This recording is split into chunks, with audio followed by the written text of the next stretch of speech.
This is the smallest aquarium in the world. It contains animals and plants which will fight during a whole month for the few resources available in this environment. So get ready, because in the next 2 minutes you are gonna see the rise and fall of many empires.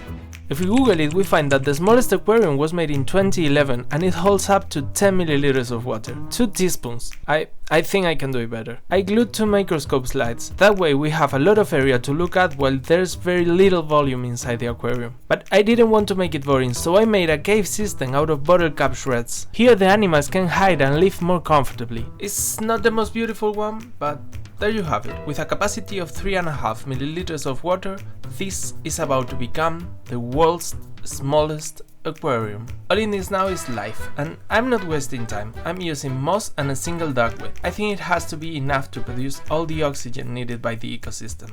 And now it's rain time. The dry moss quickly absorbed all the water and swelled to its normal size. It was a critical moment, because if there were any water leak, it would be game over. I used all the glue I had. Luckily there weren't, so I can add the animals. I'm just taking water from an electric aquarium I have. It's full of small creatures from a seasonal pond. You can see them with your bare eyes. These animals are perfect, not only because they are small, but also because they are used to having short lifespans before the water dries out. Under the microscope it's easy to... Did you see that? An ostracot. They are so fast it's really hard to follow them. But here we can see one of them still, filtering the water with its antennae, eating. Which reminds me, it's been 2 days since I built this thing. It's feeding time!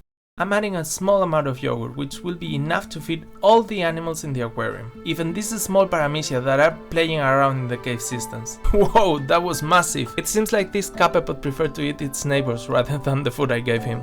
A week after feeding the ecosystem, it experienced an incredible baby boom. Look at all the animals moving around in there. That's crazy. There are hundreds of crustaceans thriving in literally 70 drops of water. Even the duckweed reproduced, and now there are 2 of them. But everything that goes up must come down. A month has passed since the aquarium was built, and now it looks very different. Silent. Very few animals are still living in here. But if we check under the microscope, thousands of paramecia took over all the available space. It's now their time to rule. But it's not over yet. You see that the ostracods and copepods have left a lot of eggs, waiting for the beginning of the next season. The next explosion of life is about to happen. Don't forget to subscribe so you don't miss it out.